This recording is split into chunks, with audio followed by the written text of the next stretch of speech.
오늘의 설교 제목은 절제, 자신을 다스리기입니다. 이 제목을 생각하시고 지금 들려드리는 이야기에 나는 과연 얼마나 잘 절제하고 자신을 다스리고 있는지 생각해 보시면 좋겠습니다. 날씨가 조금 추워져서 잘 먹지는 않지만 여러분들 앞에 너무나 맛있는 아이스크림이 한 통 있다고 생각해 보십시오. 젊은 아이들이 좋아하는 배에서 하는 그 아이스크림, 너무나 맛있게 먹는 아몬드 응과 그 다음에 레인보우 이것들 함께 모아놓은 아이스크림이 패밀리 사이즈 말고 쿼티 사이즈로 딱 있다고 생각을 하시고, 또 어르신들이 좋아할 만한 아이스크림 99 있고, 그 다음에 죄송합니다. 함께 먹는 아이스크림이 함께 놓여 있다고 생각해 보십시오. 자, 한 숟가락만 먹어야지 하고 작은 숟가락을 들어서 한 숟갈 입에 넣었습니다. 그런데 어떻습니까? 아이스크림이 너무 맛있습니다. 그래서 한 숟가락을 또 먹습니다. 먹다 보니까 숟가락이 너무 작아서 조금 더 큰 숟가락으로 바꿔서 막 먹기 시작합니다. 그리고 어느덧 아이스크림이 바닥을 드러내고 그 남은 아이스크림마저 너무나 아까워서 손으로 들어서 맛있게 그 남은 아이스크림을 마셔본 적이 있으십니까? 자, 여러분들은 이런 아이스크림이 앞에 있다라고 생각하면은 절제할 수 있으십니까? 한 숟가락만 먹어야지 하고 한 숟가락 먹고 바로 내려놓으신 적이 있으십니까? 아니면 오늘 이야기한 것처럼 나도 모르게 전부 다 먹어본 기억이 있으십니까? 우리들은 이 아이스크림의 이야기를 보면서 우리들이 과연 얼마나 연약한 존재인지를 알게 됩니다. 너무나 맛있어서, 너무나 달콤해서, 시원해서 어느덧 한 숟가락만 먹어야지 하는 아이스크림을 다 먹어버린 겁니다. 오늘 우리가 읽은 이 제목처럼 이것은 절제하는 모습일까요? 아니면 절제하지 못하는 모습일까요? 나는 너무 많이 먹었고 상관없는 일에 너무 많이 참견했으며 침묵을 지켜야 할 때 너무 말을 많이 하고, 이러한 모습들은 어찌 보면 우리들이 하는 상당히 가장 많이 겪게 되는 너무나 흔한 문제이고 너무나 보편적인 문제일 것입니다. 그런데 이 이야기들을 가지고 우리들은 우리가 자제하지 못함으로 인해 생기는, 또는 우리가 절제하지 못하여서 생기는 것들을 통해서 그 뒤에 후회하고 또 낙심하게 되는 것을 보게 됩니다. 오늘 우리가 읽은 로마서 7장 14절에서 25절에도 바울은 이 절제에 대해서 말하고 있습니다. 절제하지 못함으로 인하여 생기는 어려움에 대해서 바울 역시 고백하고 있다라는 겁니다. 우리는 바울 이렇게 이야기하면 무엇을 먼저 떠올립니까? 바울, 신약에서 가장 많은 성경을 기록한 사람, 몸소 본을 보임으로 사람들을 이끌어간 사람, 무슨 일이든지 예수님께 복종하여서 산 사람, 그리스도의 복음을 전하기 위해서 매도 맞고 돌팔매질도 당하고 죽을 뻔하기도 한 사람, 굶주리고 배가 난파되고 감옥에 갇혔던 사람, 어떤 때는 마귀라고도 불리고 어떤 때는 신이라고도 불렸던 사람, 마침내는 복음에 대한 신실함으로 인해 순교를 당한 사람. 우리는 다양한 모습으로 바울을 평가하고 바울에 대해서 이야기할 수 있습니다. 다양한 상황들에 대해서 바울에 대해서 고백할 수 있습니다. 그런데 오늘 우리가 읽은 로마서에서 바울은 어떠한 고백을 하고 있습니까? 15절 말씀을 함께 읽겠습니다. 15절입니다. 내가 행하는 것을 내가 알지 못하노니 곧 내가 원하는 것은 행하지 아니하고 도리어 미워하는 것을 행함이라. 아멘. 이 바울의 고백을 들을 때 우리는 어떠한 생각을 하게 됩니까? 바울은 행하는 것을 내가 알지 못한다라고 합니다. 마치 우리가 아이스크림을 떠먹을 때 무의식적으로 다 떠먹듯이, 또 나는 이것을 멈추고 싶은데 멈추지 못하고 오히려 내가 다 먹어버렸던 그 아이스크림처럼 바울 역시 나도 절제하지 못하는 것이 있었다라고 고백하고 있다는 것입니다. 바울은 자신이 기록한 그 명령들, 자신이 서신서들에 기록한 그 많은 내용들에 대해서 자신도 언제나 따르지 못한다라고 고백하고 있다는 것입니다. 우리는 어떠합니까? 우리도 마찬가지 아닙니까? 하나님이 하라고 하신 일에 대해서 우리가 100% 수행하면서 살아가고 있습니까? 만약 그런 사람이 있다면 저에게 소개시켜 주십시오. 만약 그런 사람이 있다면 뉴스에 토픽으로 날 겁니다. 만약 그런 사람이 있다면 전 세계에 그 사람을 바라보기 위해서, 그 사람을 만나기 위해서 수없이 많은 사람들이 그 사람에 대해 이야기할 것입니다. 그런데 그렇지 않다는 것을 우리는 알게 됩니다. 그렇다고 해서 우리들이 이 말에 대해 우리가 옳다고 아는 것, 이따금 그와 다르게 행동하는 것이 이론적으로 맞는 것이다 라고 말하면 안 됩니다. 내가 배운 대로 100% 행하지 못하는 것이 옳습니다 라고 말하면 안 된다라는 것입니다. 이 말로 자신의 행동이 정당하다, 나는 바울도 이렇게 말했는데 나도 그럴 수밖에 없지 않느냐라고 말하는 것은 안 된다라는 것입니다.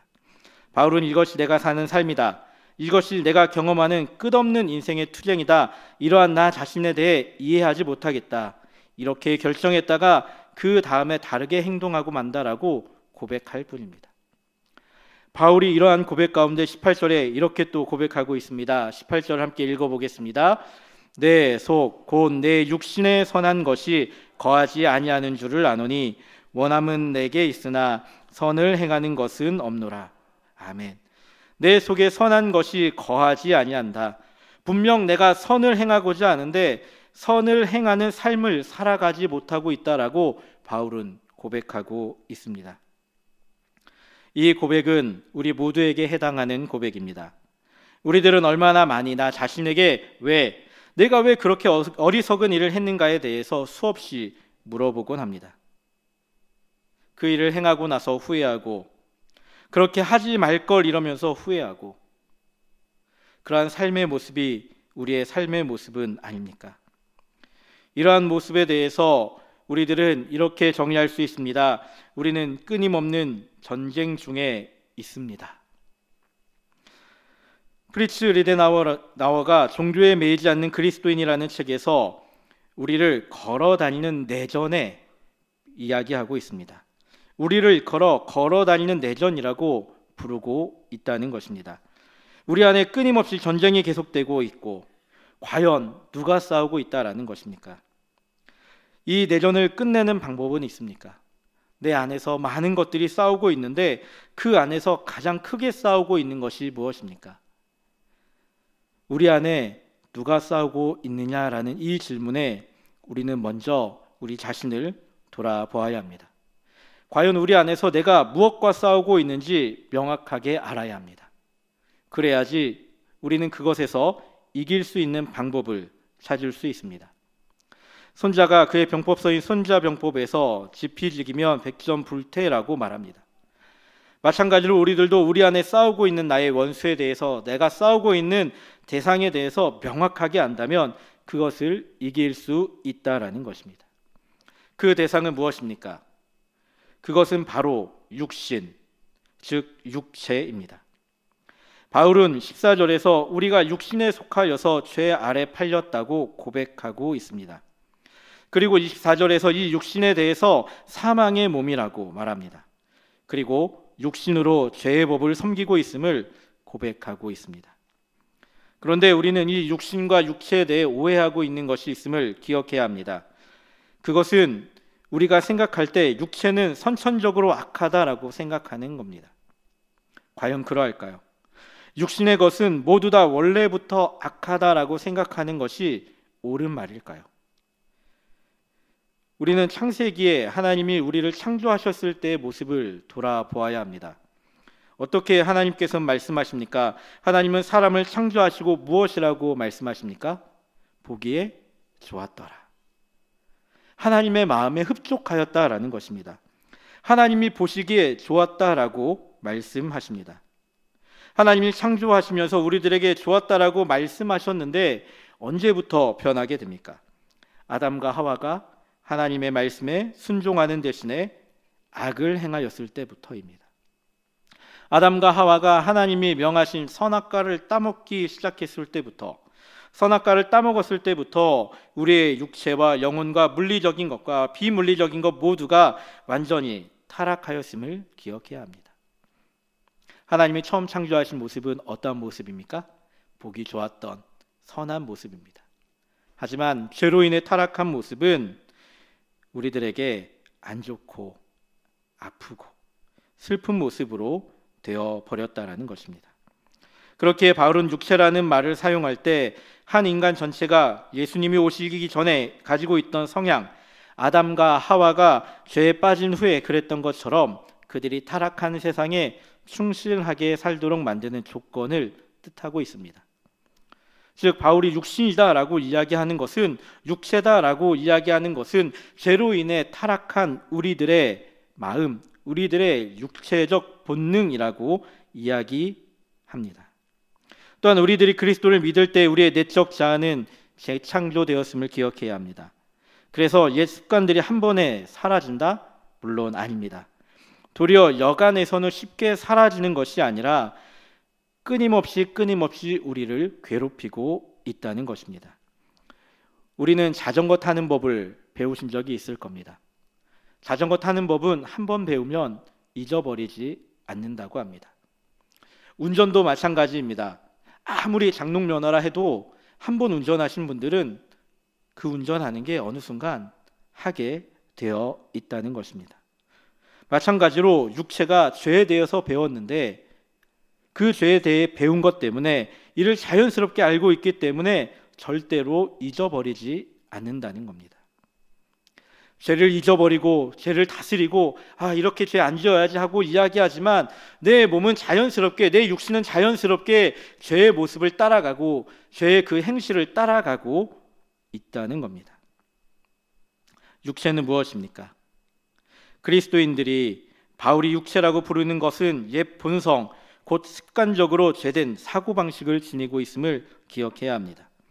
동물적 본능에 의해 살아가는 이기적이고 믿지 않으며 불경한 마음가짐, 이러한 육체의 모습을 하나님을 외면하는 모습임을 기억해야 합니다. 이 육체의 모습은 선택의 기회가 주어졌을 때 죄를 짓지 않기 위해 선택할 수 있는 상황 가운데서도 자연스럽게 어디로 향합니까? 죄를 향해 나아가고, 우리가 죄인이었던 육체가 그것을 기억하기 때문에 끊임없이 동물적 본능에 의해 이기적이고 믿지 않으며 불경건한 마음가짐을 가지고 하나님을 외면하며 살아가는 모습을 가지며 살아가고 있다는 겁니다. 이러한 모습은 우리들이 태어나면서 가지고 있는 삶의 유형의 모습입니다. 왜입니까? 우리 아담과 하와가 지었던 죄로 인함입니다. 그리고 이 모습은 우리에게 숨쉬는 것만큼 너무나 자연스러운 모습입니다.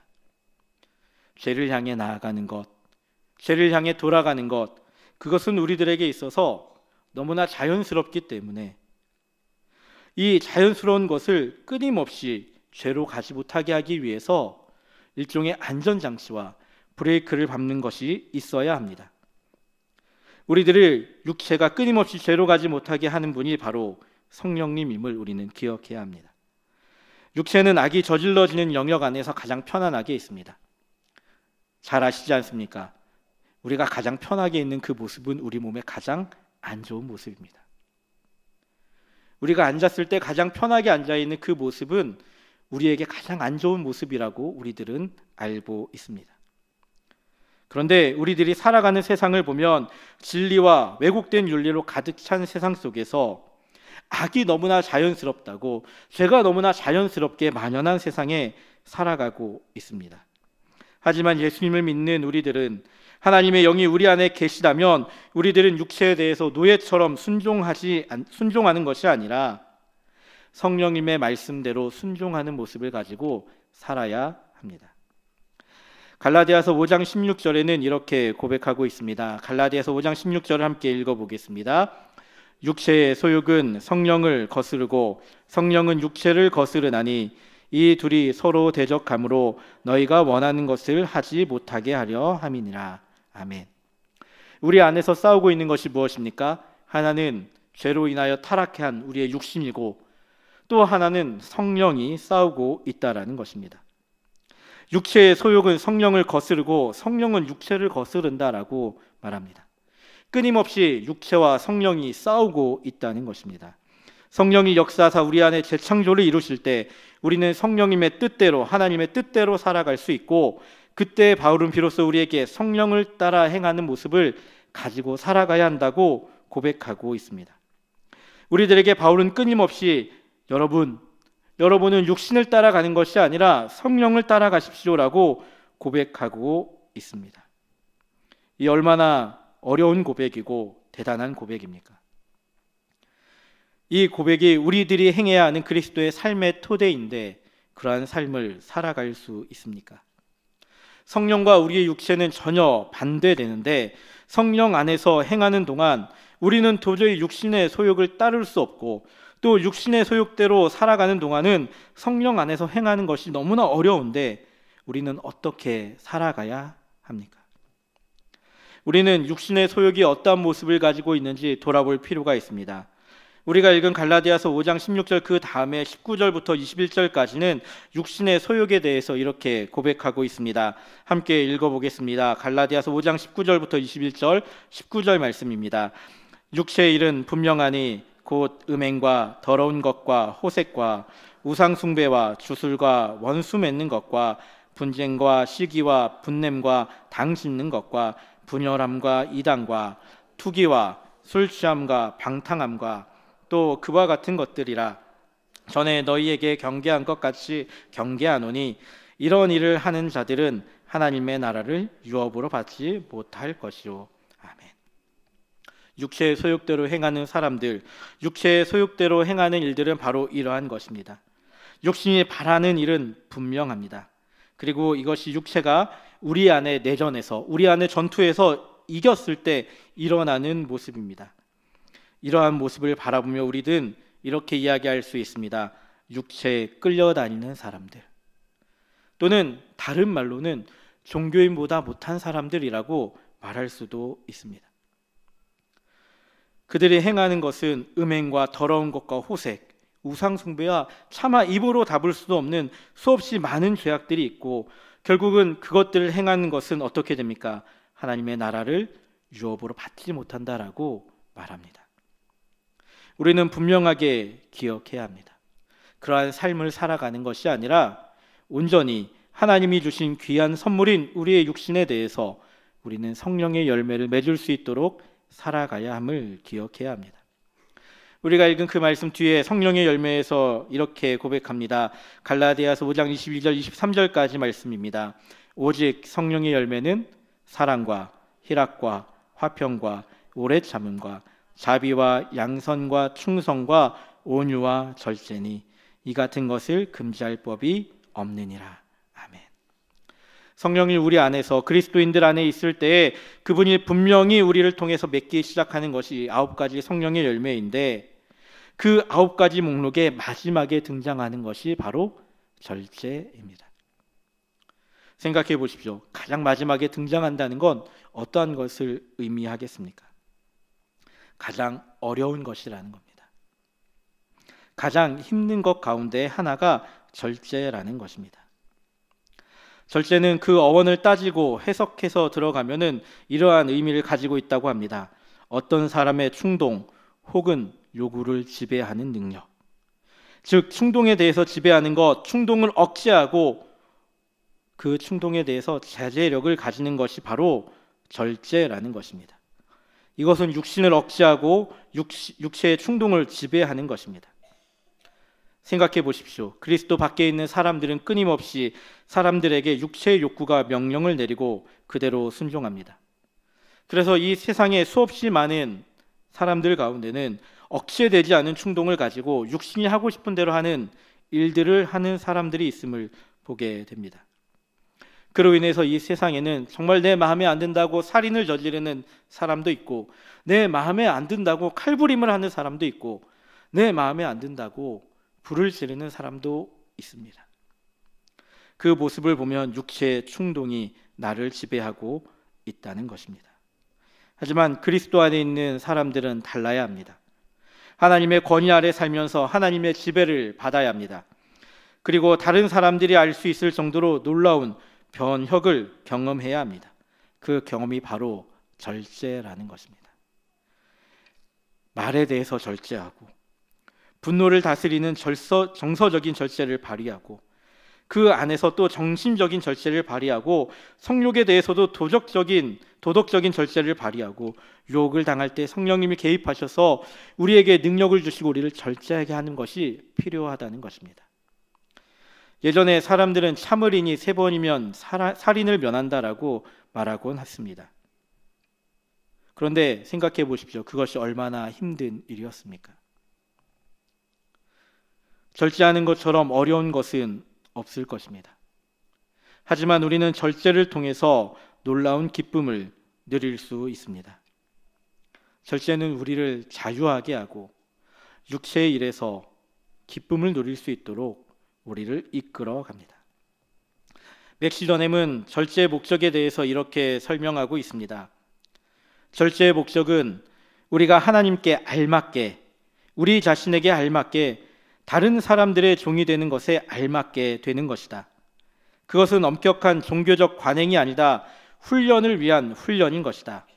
그것은 웃음과 기쁨을 전멸시키는 것을 목표로 하고 지루하고 고된 일이 아니다. 그것은 참된 기쁨, 사리사욕과 두려움에 숨막힐 것 같은 종살이로부터 참으로 해방되는 지름길이다. 즉, 맥시 더넴은 절제를 위해서는 훈련이 필요하다라고 말하고 있습니다. 절제를 위해서 우리들에게 필요한 것은 무엇입니까? 끊임없는 훈련입니다. 그냥 훈련도 아니고 쉬운 훈련도 아니고 정말로 힘든 훈련입니다. 군대로 이야기하면 유격 훈련을 365일 받는 것 같은 훈련을 해야지만 절제가 이루어질 수 있다는 겁니다. 바울이 이야기하는 내 몸을 쳐서 복종하는 것, 절제의 훈련을 위해서 그럼 필요한 것은 무엇입니까? 가장 먼저 우리가 절제 훈련을 위해 필요한 것은 초점을 맞추는 것입니다. 가장 먼저 내가 어디에 목적을 두고 살아가느냐, 어디에 중심을 두고 살아가느냐를 먼저 생각해야 합니다. 내 중심이, 내 마음이, 내 눈이 어디를 보고 있느냐, 절제하기 위해서 내가 어디에 중심을 맞추어야 하느냐를 먼저 생각해야 합니다. 그 중심이 무엇입니까? 바로 예수 그리스도입니다. 우리는 절제한다라고 하면서 세상의 것에 중심을 맞추는 것이 아니라 하나님께 중심을 맞추고 예수님께 중심을 맞추고 성령님께 중심을 맞추고 살아가야 합니다. 하나님을 영화롭게 하는 것에 초점을 맞추고 하나님을 영원토록 즐거워하는 데 초점을 맞추어야 합니다. 그런데 지금 나는 어디에 집중하고 있습니까? 어디를 목적지로 바라보고 있습니까? 내 유익과 내 쾌락을 목적지로 바라보고 있지는 않습니까? 내 성공과 내가 잘 되는 것을 목적지로 바라보고 있지는 않습니까? 우리들은 초점을 맞춰야 합니다라고 이야기하지만 정작 초점을 맞추는 데는 실패하고 있지는 않습니까? 우리가 어디에 초점을 맞추느냐에 따라서 많은 것들이 달라집니다. 우리가 어느 것을 바라보느냐에 따라서, 어디에 집중하느냐, 어디에 중심을 두느냐에 따라서 우리의 삶의 모습이 바뀌게 됩니다. 두 번째로 우리가 해야 하는 것 중에 하나는 육체가 우리를 섬기게 하는 것입니다. 우리가 명확하게 그리스도에게 초점을 맞추었다라고 생각할 때, 하지만 육체는 자신을 충족시켜 달라고 끊임없이 외칩니다. 내 중심은 하나님을 바라보고 있지만 육체는 끊임없이 아니야, 하나님 바라보고 있어도 좋아, 근데 내 것도 좀 챙겨줘라고 끊임없이 우리를 유혹하고 있다는 겁니다. 정확하게 초점을 맞췄지만 육신이 끊임없이 우리를 다른 것을, 자신을 충족시킬 것을 요구할 때 어느 순간 우리의 맞췄던 초점이 틀어지게 됩니다. 내가 하나님을 바라보고 있습니다 라고 이야기하는데 그 하나님을 바라보는 것이 어느 순간 비틀어져서 나를 바라보게 됩니다. 그래서 우리들은 모든 생각과 모든 결정과 모든 행동과 모든 동기가 육체적 욕구를 충족시킬 도구로 전락해버리기도 합니다. 하지만 바울은 육체를 섬기는 것이 아니라 육체가 우리를 섬기도록 하라고 합니다. 얼마나 힘들겠습니까? 내 마음이 바라보는 대로, 내 마음이 가고자 하는 대로 바울은 끊임없이 긴장하고 육체를 쳐서 하나님을 바라보라고 말합니다. 육체는 우리가 방심하고 있을 때 예기치 않은 순간에 우리의 주의를 사로잡고 우리를 유혹에 빠지게 하고 정욕으로 우리를 이끌어 가버립니다. 그렇다면 우리가 이 싸움을 이기려면 어떻게 해야 합니까? 끊임없이 육체가 우리를 섬기게 하려면 어떻게 해야 합니까? 가장 먼저 기억해야 하는 것은 전투의 본질을 헤아려야 합니다. 내 안에 끊임없이 내전이 일어나는 이유가 무엇입니까? 전투가 왜 일어나는지 그 본질을 파고 들어야 합니다. 육체와 성령의 전투는 어디에서 시작되었습니까? 바로 죄에서 시작되었습니다. 에덴 동산에서 선악과를 따먹으면서 우리의 육신의 것을 추구하면서 시작되었습니다. 그리고 이 전투가 우리의 보편적인 전투가 되었고, 우리의 육체는 하나님이 싫어하는 죄의 모습을 끊임없이 추구하며 만족하려고 하고, 그리고 우리는 하늘나라에서 예수님과 함께 할 때까지 이 끊임없는 전쟁을 계속해야 합니다. 외부에서 우리를 끊임없이 유혹하는 사탄의 공격과 우리 내부에서 육체적인 즐거움을 따라가고자 하는 끊임없는 육체의 공격 가운데 우리는 두 가지 전투를 다 치르고 있다는 사실을 기억해야 합니다. 그리고 이 모든 것의 시작이 죄 때문에 일어났다는 것을 기억해야 합니다. 그렇다면 어떻게 해야 합니까? 이 죄를 이길 수 있는 방법은 무엇입니까? 예수 그리스도의 보혈밖에 없음을 기억해야 합니다. 예수님이 나의 죄를 해결하실 수 있습니다.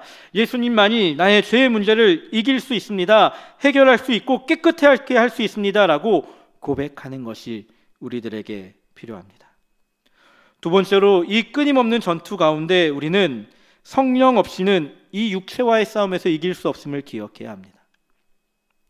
내 힘으로 육체를 조종할 수 있어, 내 힘으로 육신이 하고자 하는 일들을 이길 수 있어 어림도 없는 소리입니다. 성령 없이는 육체와의 싸움에서 이길 수 없습니다. 성령님이 하시는 역할은 무엇입니까? 우리의 죄에 대해서 깨닫게 하십니다. 우리가 잘못된 길로 갈 때 알게 하십니다. 그것이 죄임을 알게 하는 그 역할, 또한 성령님이 도와주셔서 그것은 옳지 않은 길이기 때문에 우리가 바른 길로 갈 수 있도록 끊임없이 결정할 수 있게 관여하시는 것이 성령님입니다. 이를 위해 우리는 끊임없이 훈련해야 합니다. 내 생각이 우선되기 이전에 성령님이, 하나님이 바라시는 것이 무엇인지 먼저 고민해야 합니다.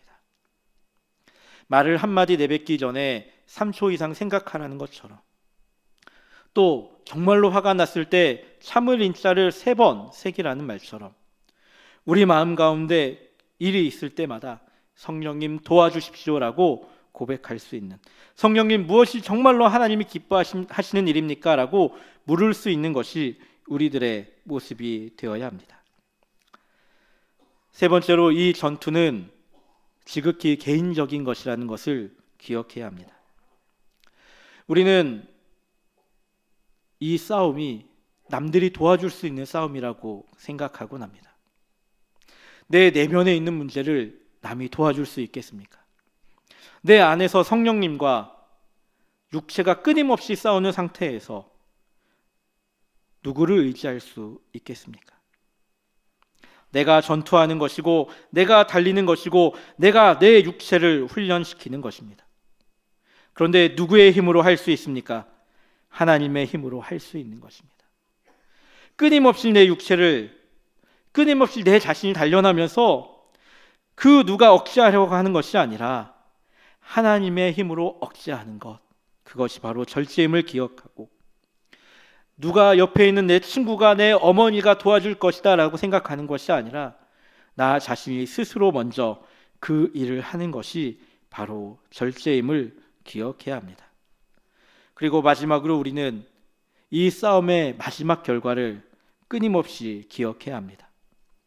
결과를 무시하면 재앙이 초래됩니다. 절제가 결여되면 그 결과가 보란듯이 나타납니다. 인생의 경험 속에서, 성경의 말씀 가운데서 우리가 마음대로 살아가고 죄악 가운데 살아가면 어떠한 결과가 온다는 것을 우리는 알고 있습니다.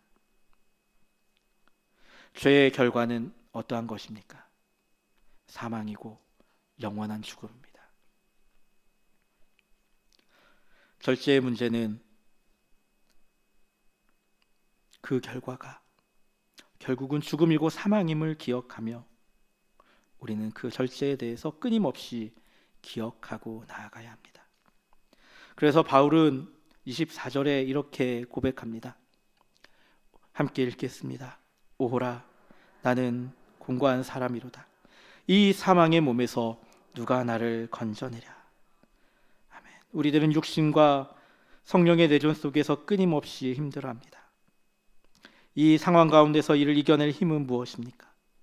그것은 바로 예수 그리스도임을 기억하십시오. 절제, 자신을 다스리는 것은 육신의 것이 아닌 성령님의 다스림을 받고 하나님의 다스림을 구하는 것입니다. 그리고 내 안에 가장 귀한 것이 바로 그리스도임을 확신하며 살아가는 것입니다. 이 사실을 기억하고 절제 훈련에 내가 먼저 끊임없이 행하는 성도들이 되길 예수님의 이름으로 축복합니다.